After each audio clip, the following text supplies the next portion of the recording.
Bonjour à toutes et à tous, je suis Ludovic Chevènement, président et fondateur de Alpha Green Développement. Je vais prendre ça peut m'aider. Vous allez voir, ce que je vais vous expliquer va faire écho un petit peu à tout ce qui a déjà été dit aujourd'hui, notamment pour commencer, le fait d'anticiper plutôt que de subir. Vous allez voir que c'est le fil conducteur d'Alpha Green. Je suis parti d'un constat qui est assez simple, c'est que le domaine du transport, comme on l'a dit, est l'un des plus gros émetteurs de gaz à effet de serre. Et je me suis demandé ce qu'il était fait justement pour pallier à cette problématique. Je me suis donc rapproché de l'électrique. J'ai vu que c'était une solution vertueuse, mais qui répondait seulement à une petite problématique de l'ensemble global. Il y a l'hydrogène, mais l'hydrogène, le temps que les technologies soient vraiment complètement matures, commercialisables, commercialisées, le temps de remplacer le parc, de modifier toutes les infrastructures d'approvisionnement en hydrogène, on a encore quelques années devant nous. Et à côté de ça, on a, comme on l'a évoqué, le rapport du GIEC, du coup, le dernier rapport du GIEC nous annonce 3 ans pour arrêter d'augmenter nos émissions de gaz à effet de serre.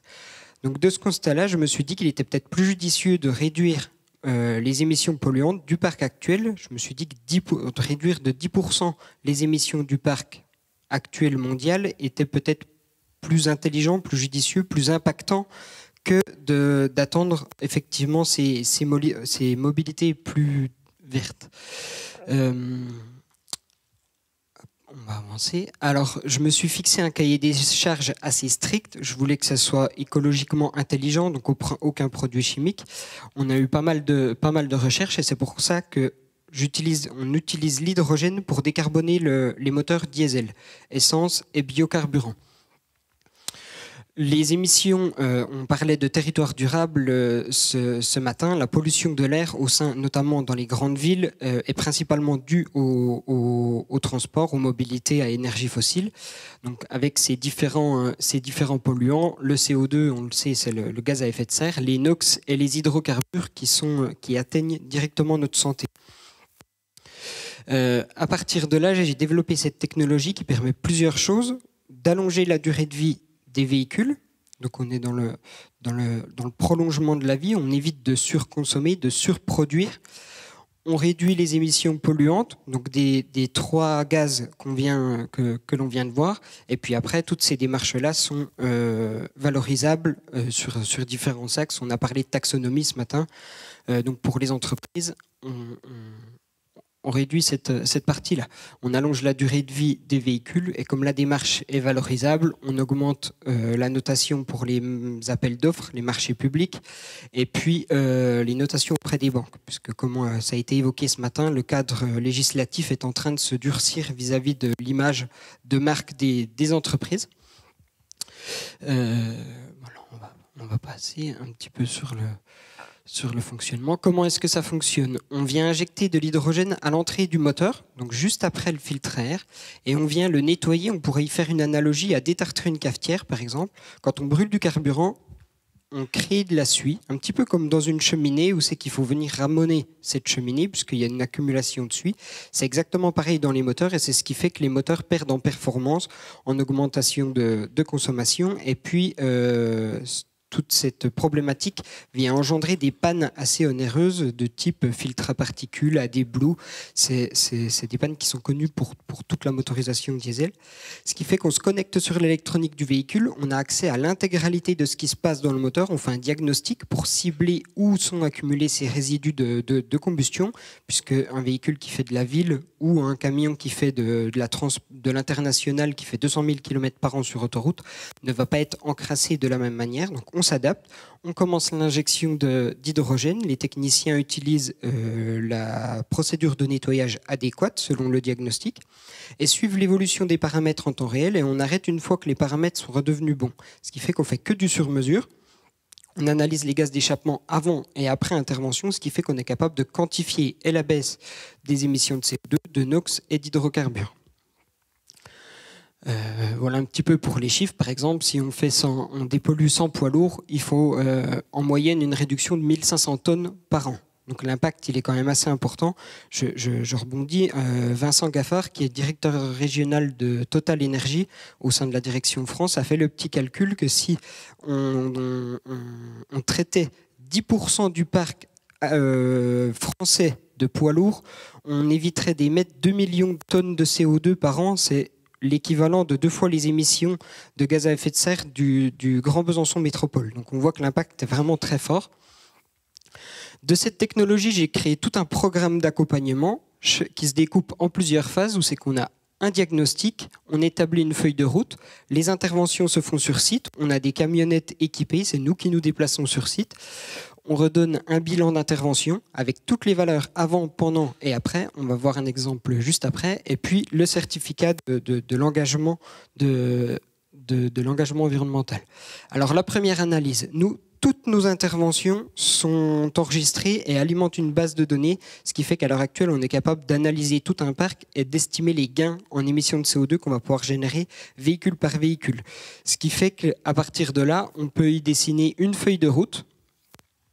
Tel véhicule, on peut prioriser les véhicules, on se met d'accord avec l'entreprise, on leur explique que nous, potentiellement, pour nous, ces véhicules-là sont à traiter en année 1, ces véhicules-là, il faut attendre l'année prochaine, ces véhicules-là attendent dans 2 ans.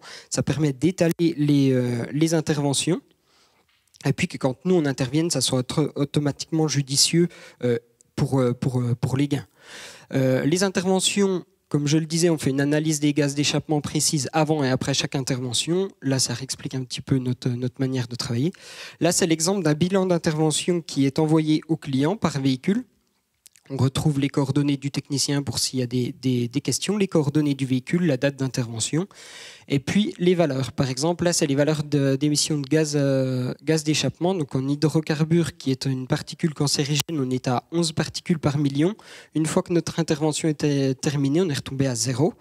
Donc il y a un côté sanitaire, notamment dans les travaux publics, où c'est que les personnes travaillent tout le temps dans les gaz d'échappement.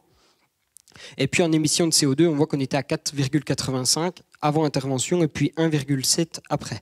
Donc là, les gains sont très élevés puisque du coup, la partie échappement qu'on voit ici était elle était complètement obstruée, elle n'allait pas tarder à être remplacée par le constructeur. On était bouché à 103%. Et nous, après notre nettoyage, on est retombé à 3%, donc quasiment à la valeur neuve. À titre indicatif, le filtre à particules sur un engin comme ça, il faut compter 11 000 € hors taxe. Ce qui fait qu'il y a quand même un petit coût pour ce genre de panne. Nous, le nettoyage est bien moins élevé. Voilà la photo d'intervention. Donc ça, chaque intervention, les propriétaires du véhicule reçoivent ce bilan, ce qui permet d'avoir une vue de ce qui a été fait. Et puis, dans le petit encadré orange, là, on est capable d'anticiper une panne. Comme on regarde tout ce qui se passe dans le moteur, on est capable d'anticiper une panne, ce qui fait qu'on peut prévenir d'une panne et le propriétaire du véhicule, quand il reçoit le bilan et qu'il voit qu'il y a un capteur ou quelque chose qui est défaillant, peut le mettre en maintenance avant qu'il soit en panne sur l'autoroute au milieu de la France et qu'il faille immobiliser le véhicule, le dépannage, tout ça. Donc on est encore sur le plus prévenir que subir. La photo. Comme nous analysons tout véhicule par véhicule, on est capable de donner un volume d'émissions réduite par entité.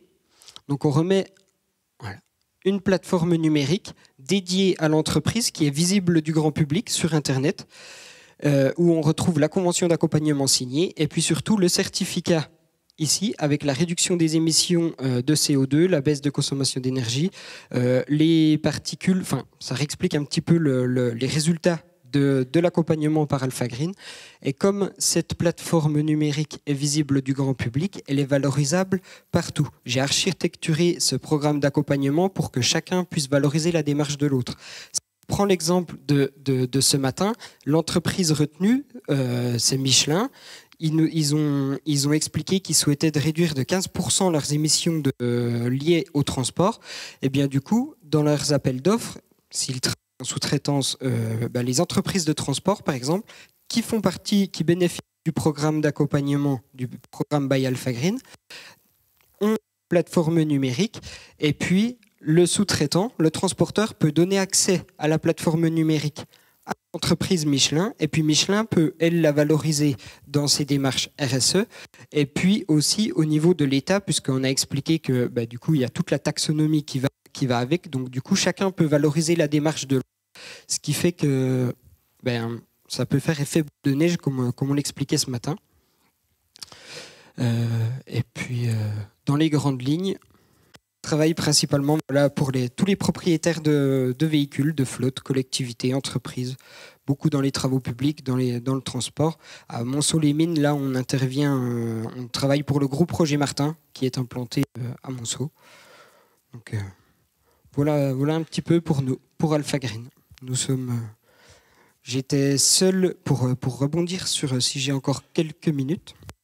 Du coup, comme il y a beaucoup de jeunes étudiants qui avaient l'air d'être très engagés ce matin, faut continuer. Effectivement, la seule limite que vous devez, il faut sortir de toutes les dogmes. La seule limite que vous devez vous mettre, c'est la vôtre, qu'elle soit morale, bien évidemment.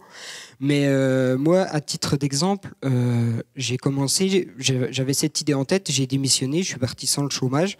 J'ai créé l'entreprise en février 2020, il y a eu le Covid, arrêt total du monde.